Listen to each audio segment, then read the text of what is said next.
वो लोग कहां मर गए जो पाकिस्तान के हिंदुओं को नागरिकता देने की बात कर रहे थे। अरे दोगलो, पहले भारत के हिंदुओं को तो ऑक्सीजन दे दो। जिंदा इंसानों के बाद अब मुर्दों को भी लाइन में लगवाने वाले देश के पहले प्रधानमंत्री बने हमारे दुग्गल साहब कि शमशानों में भी रैलियां करना शुरू कर दो, क्योंकि वहां भी आजकल भीड़ कुछ ज्यादा ही है।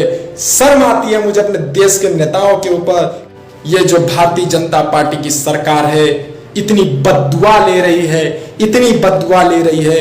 हमने अपनों को खोया है, हमने अपनों को अपनी आंखों के सामने खोया है। सुधर जाओ, सुधर जाओ, नहीं सुधरे तो गुजर जाओ।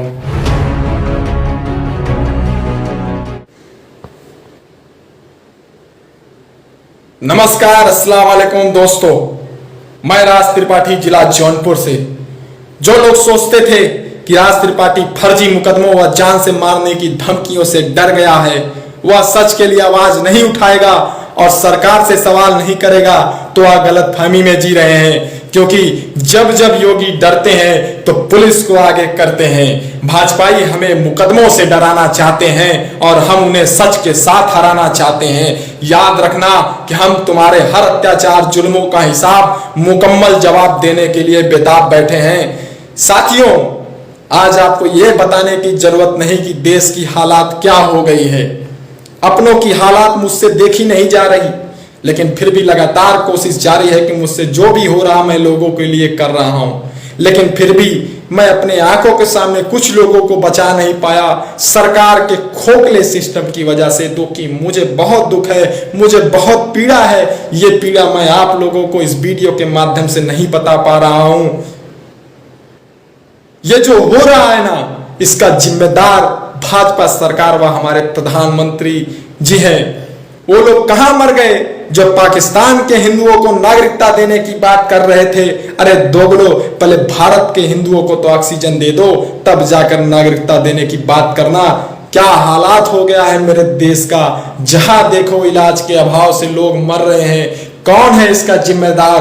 पूछता है भारत, पूछता हूं मैं, पूछता है ये देश। जिंदा इंसानों के बाद अब मुर्दों को भी लाइन में लगवाने वाले देश के पहले प्रधानमंत्री बने हमारे दुग्गल साहब।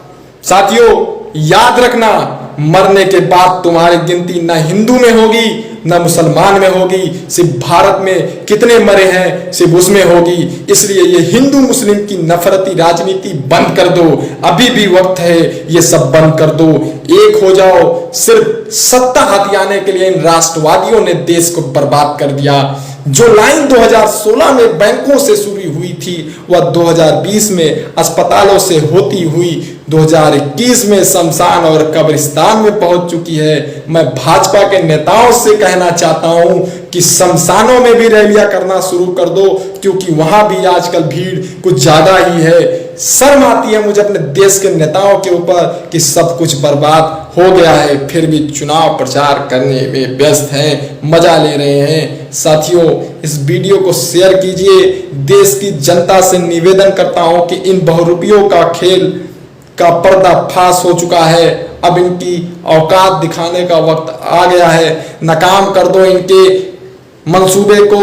साथियों, ये जो भारतीय जनता पार्टी की सरकार है इतनी बद्दुआ ले रही है, इतनी बद्दुआ ले रही है।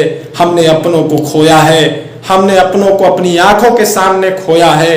इलाज नहीं मिल रहा है। अगर ये पहले जो आज अंधभक्त हैं मंदिर मस्जिद के लिए लड़ रहे हैं, अरे सालों अस्पतालों के लिए लड़ा होता तो आज हम आप अपनों को इस तरीके से खोता हुआ नहीं देखते। आज भी कुछ चूतिए हैं जो हिंदू मुस्लिम मंदिर मस्जिद कर रहे हैं। मैं उनसे एक बात और बता देना चाहता हूं कि तुम्हारा भी नंबर आने वाला है। तुम भी इलाज के लिए, तुम भी इलाज के अभाव से मर जाओगे। इस समय जो सिचुएशन चल रहा है, एक बार बीमार हो जाओगे और आपको इलाज नहीं मिलेगा तो देखना आपको भी इस सिस्टम के खिलाफ आवाज उठाना पड़ जाएगा। और आपकी ये आवाज ना उठाना, आज इन देश के नेताओं को बढ़ावा दे दिया गया है कि देश की जनता को सिर्फ मंदिर मस्जिद चाहिए, अस्पताल और कुछ नहीं चाहिए, इलाज नहीं चाहिए। साथियों, पीड़ा है, मैं बता रहा हूं। और मैं उन लोगों से भी कह देना चाहता हूं कि मैं अभी मरा नहीं हूं। जिंदा हूं और आप लोगों के सामने हूं, और जब तक जिंदा रहूंगा तब तक आवाज उठाता रहूंगा। और आपके मुकदमों से, आपके ये धमकियों से मैं डरने वाला नहीं हूं।